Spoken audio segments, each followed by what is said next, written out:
look, it's the sequel to the movie that definitely didn't need a sequel. And I know what you're thinking. What the heck is a Soldado? Well, let me tell you, I have no idea. Not the faintest clue. It just hit me. Soldado? Soldat? Soldier? Yeah, it means soldier, apparently. I'm gonna be honest, when I first heard they were making this, I just went, why? I had a pretty strong hunch that Denis Villeneuve wasn't gonna direct it, and he didn't. It pretty much sounded like the epitome of a cash grab sequel, and I had very little interest in actually watching it.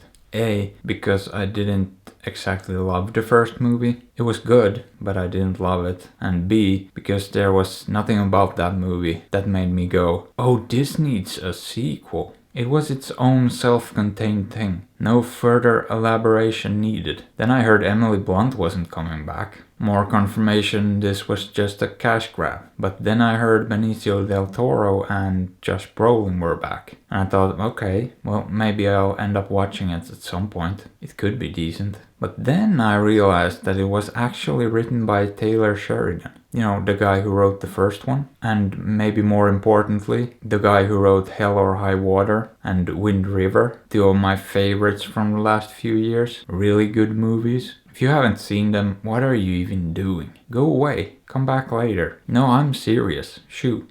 Anyway, now I was actually wanting to see this movie. I was actually excited. And let me put it this way. Taylor Sheridan knows how to write a movie. He's got this neo-western thing on lock. This is actually the fourth movie he's written in 4 years. All done with different directors. One he directed himself. But somehow they all have a very similar feel. And they're all good. Now I haven't read any of his scripts, but I have a feeling that's where the magic is. I think he writes all those little details into the actual script. Those little things that make the movies so great. All those little cues that give them a certain atmosphere. This sort of ominous, suspenseful vibe. And he knows how to take a pretty straightforward concept and story and just make it so entertaining. Now my problem with the first movie was that I didn't actually care about the story. It was a very well made movie. I liked the characters, I liked the atmosphere. And that dinner table scene with Benicio del Toro is phenomenal. But I didn't care about the story. Now this one has a slightly more conventional narrative, and it gripped me from the get-go. It just came straight out the gate with a bang.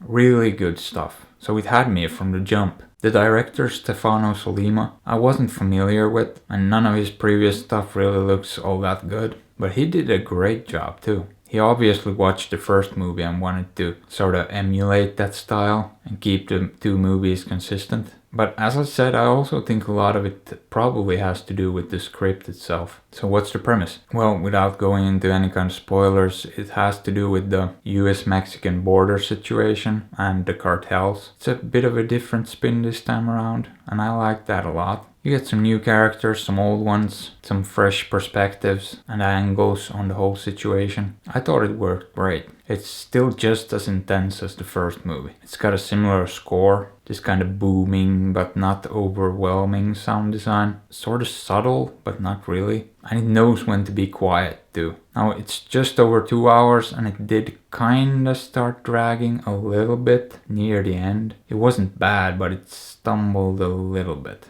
But overall, I liked this movie a lot. I liked it more than the first one. It surprised me, it really did. And I'm not really sure why people haven't liked it that much. Is it just because it's pretty conventional? And the first movie was kind of different? I mean, it didn't do anything I haven't seen before. That is true. But what it did really, really well. And not a lot of movies grip me the way this thing did. They did a really good job. I have almost no complaints. It was just so gosh darn good. It's probably one of my favorite movies this year. So would I recommend it? Yeah, but I think it's gonna slip under the radar for a lot of people. So go watch it.